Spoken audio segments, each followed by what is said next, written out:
Hello YouTube family, Sanjay નાયક બ્લોગ્સમાં આપ સબકા સ્વાગત કરે છે। તો ફેમિલી, અત્યારે વિડીયો કન્ટિન્યુ કર્યો છે અને 2 દિવસનો વરસાદ ચાલુ હતો। આ રીતનું બધું પલાળી દીધું છે। બીજું કે 2 દિવસનો વરસાદ ચાલુ હતો એટલે આપણે વિડીયો તો નથી શૂટ કર્યો, કારણ કે લાઇટ આવવાનું શક્યતા નથી એટલે। અને બીજું કે ફેમિલી, વરસાદ ચાલુ રહ્યો એમાં બહુ સારું થયું, કારણ કે વરસાદ આવી ગયો એટલે પાણીની આપણે જરૂર હતી આમાં ઈડામાં। એટલે કારણ કે નાના ઈડા છે એમાં આપણે પાવાનું ના થાય ને, એટલે વરસાદ આવી જાય તો સારું એમ કીધું હતા। પણ વરસાદ આવી ગયો છે અને હવે ના આવે તો સારું છે, કારણ કે બધું પાણી અહીંયા થઈ ગયું છે। આમ તો બધું ખાલી થઈ ગયું છે, પણ શું કે બહુ વરસાદ આવે તો લગભગ મરી જાય એવું લાગે છે, એટલે હવે ના આવે તો સારું। અને બીજું કે ફેમિલી, જોઈ લો જઈને બધું શું કર્યું છે,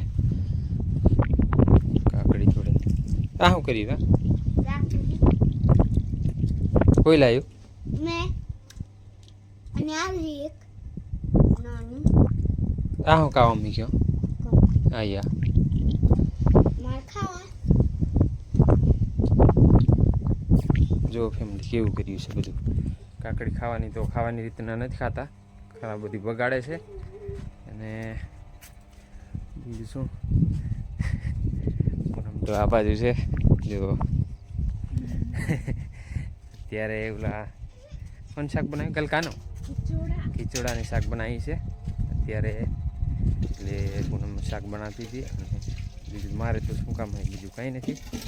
તો કંઈ નહીં ફેમિલી, આ રીતનું બધું વાતાવરણ થઈ ગયું છે આજનું, કારણ કે વરસાદ આવ્યો એટલે આપણે થોડુંક રહી ગયું છે કામ, દિવેલામાં નીંદવાનું એટલું જ છે, બીજું તો કામ નથી। અને દવા છાંટવાનું રહી ગઈ છે, દવા એક દિન છે, છટાઈ જતી તો સારું હતું, પણ વરસાદ આવી ગયો એટલે આપણે દવા નથી છાંટી। તો બીજું કંઈ નહીં ફેમિલી, આપણે અત્યારે જઈએ શાકભાજીમાં। શાકભાજીને ફૂલડા આવે કે નથી આવતા એ આપણે જોઈએ છે, કારણ કે દવાની ને ખાતરની જરૂર હતી। હજી દવા ખાતરની તો જરૂર છે, પણ ખાતર હજુ છે એટલે આવ્યા નથી। 2-3 વાર કીધું છે ખાતર લઈ આવો, આપણે કપાસમાં પણ નાખવાનું છે એમ, પણ લાવતા નથી। તો જઈએ આપણે જોવા ઓલી ચોરીને કેમ છે, ફૂલ આવ્યા કે નથી આવ્યા એ હું તમને અત્યારે બતાવું। તો ફાઇનલી ફેમિલી, આપણે આવી ગયા છે આપણે શાકબકલામાં।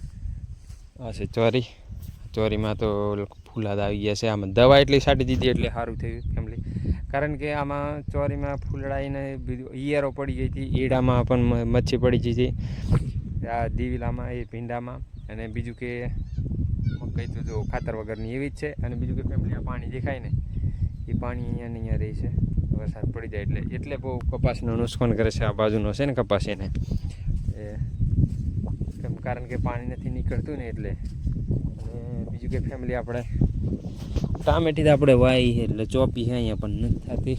આ એક મોટો છે છોડવા, અને કાકડી આમાંથી છોકરા લઈ જઈને ખાય છે।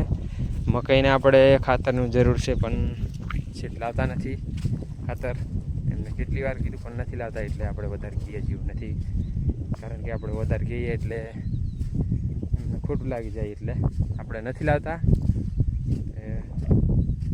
ત્યારે આપણે કાકડી નાની હોય તો આપણે તોડી લેવી છે ખાવા માટે। આ રીતના વેલા થઈ ગયા છે, આમાં બધું ખડ થઈ ગયું હતું, પણ હવે ચોખ્ખું કરી વાળ્યું છે। કાકડી તો દેખાતી નથી, છોકરા લઈ ગયા હોય એવું લાગે। આ રીત કાકડી પાકી ગઈ છે, અને આપણે નાની તોડવાની છે આટલી। અને બીજું કે કંઈક ખાઈ ગયું છે આ રીવી, આ છે કાકડી। અહીંયા છે ફેમિલી ચીબડા, મારે ચીબડા કહેવાય। અને આ એક મોટું છે, આ રહ્યું ચીબડું, એનું આપણે બિયારણ કરવાનું છે એટલે રહેવા દીધું છે। અને બીજું એક શાક છે વાલર, આ છે વાલર, અહીંયા છે, અને સામે છે પણ અહીંયા વાલર નાખી છે। આ છે તુવેરો આપણે થઈ જાય તો પછી દાર તો થઈ જાય એટલે આપણે તુવેર વાવી છે, પણ હવે જોઈએ ભડા રહેવા દે છે કે નથી રહેવા દેતા। તો બીજું કંઈ નહીં ફેમિલી, આજનો બ્લોગ છે અહીંયા સુધી, કારણ કે બહુ લાંબો થઈ જશે એટલે, અને બહુ લાંબો બ્લોગ કરવામાં મજા આવી નથી। તો ફેમિલી, મેં મારી ચેનલમાં નવા આવ્યા હતા, ચેનલને જરૂર સબસ્ક્રાઈબ કરી લેજો, બેલ આઇકન કરી લેના, તાકે હું નવો વિડીયો નાખું એટલે તાત્કાલિક તમને નોટિફિકેશન મળી જાય દોસ્તો। તો ફરી મળીશું નેક્સ્ટ વિડીયોમાં, ત્યાં સુધી જય જોહાર, જય